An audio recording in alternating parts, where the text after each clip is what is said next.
Assalamualaikum warahmatullahi wabarakatuh. Perkenalkan, saya Nia Febriani, nomor MPM 102200039. Dalam video ini saya akan menjelaskan tentang dahsyatnya sakaratul maut dan apa yang harus dilakukan pada saat sakaratul maut.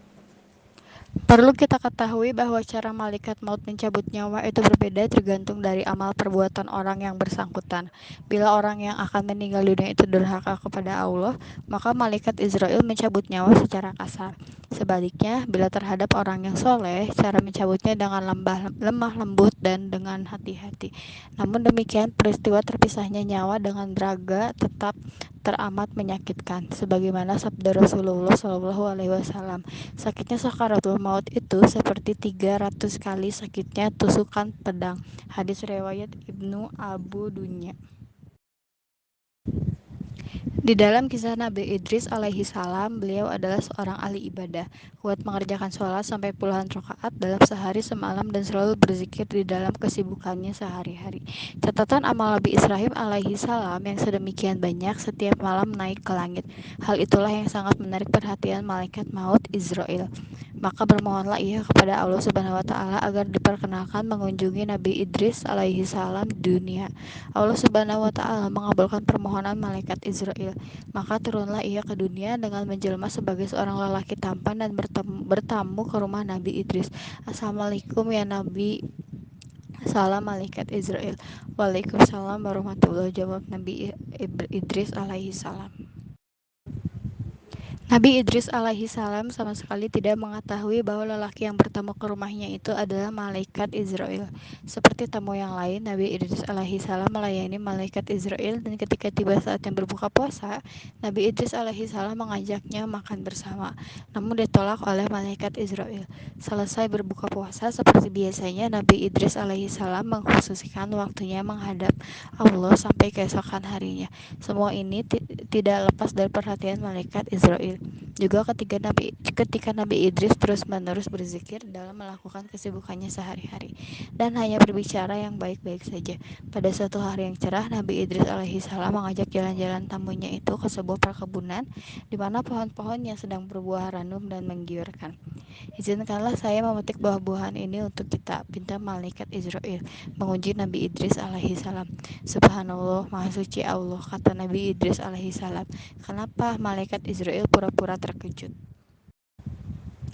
Buah-buahan ini bukan milik kita, ungkap Nabi Idris alaihi salam.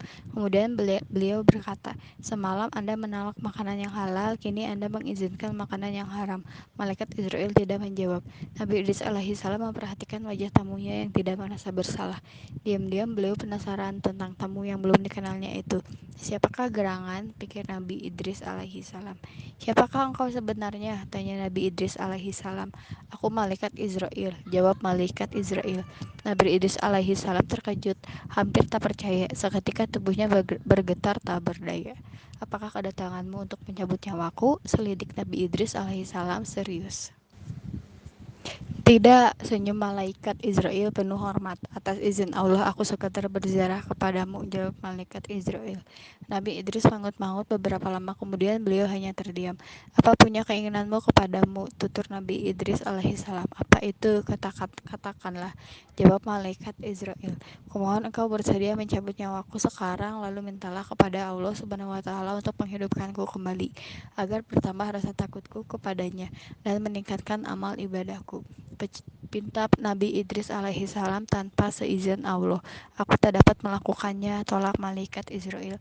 Pada saat itu pula Allah Subhanahu wa taala memerintah malaikat Israel agar mengabulkan permintaan Nabi Idris alaihi salam. Dengan izin Allah, malaikat Israel segera mencabut nyawa Nabi Idris alaihi salam. Sesudah itu beliau wafat. Malaikat Israel menangis memohon ia kepada Allah Subhanahu wa taala agar menghidupkan Nabi Idris alaihi salam kembali. Allah mengabulkan permohonannya. Setelah dikabulkan, Nabi Idris alaihi salam hidup kembali. Bagaimana rasa mati itu, sahabatku? Tanya malaikat Israel. 1000 kali lebih sakit dari binatang hidup dikuliti, jawab Nabi Idris alaihi salam. Caraku yang lemah lembut itu baru kulakukan terhadapmu, kata malaikat Israel. Lantas apa yang harus dilakukan pada saat sakaratul maut? Yang pertama adalah menalkin. Jika menghadap orang sakaratul maut, bantu dirinya untuk mengucapkan kalimat tauhid. Yang kedua adalah menghadapkan tubuh ke arah kiblat dan membaringkannya ke sebelah kanan. Apabila menghadapi orang yang sakaratul maut, hadapkanlah tubuhnya ke arah kiblat dan baringkan dirinya ke sebelah kanan. Imam Ahmad meriwayatkan ketika Fatimah binti Muhammad sedang sakaratul maut, ia menghadap ke arah kiblat dan membantalkan tangan kanannya. Kemudian dalam suatu riwayat yang bersumber dari Asy-Syafi'i disebut bahwa orang yang sakaratul maut hendaknya ditidurkan terlentang, lalu tengkuk kakinya diarahkan ke kiblat dan kepalanya sedikit diangkat sehingga mukanya menghadap arah kiblat. Yang ketiga adalah membaca surat Yasin.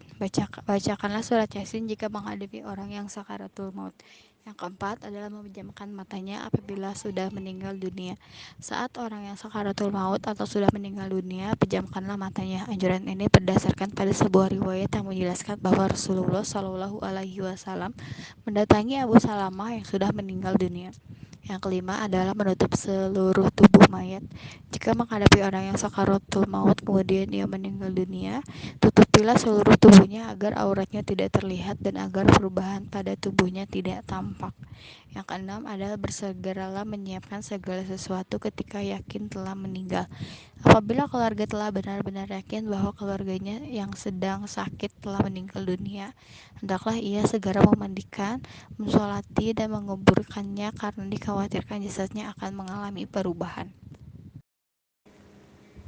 Sekian penjelasan tentang dahsyatnya sakaratul maut dan apa yang harus dilakukan.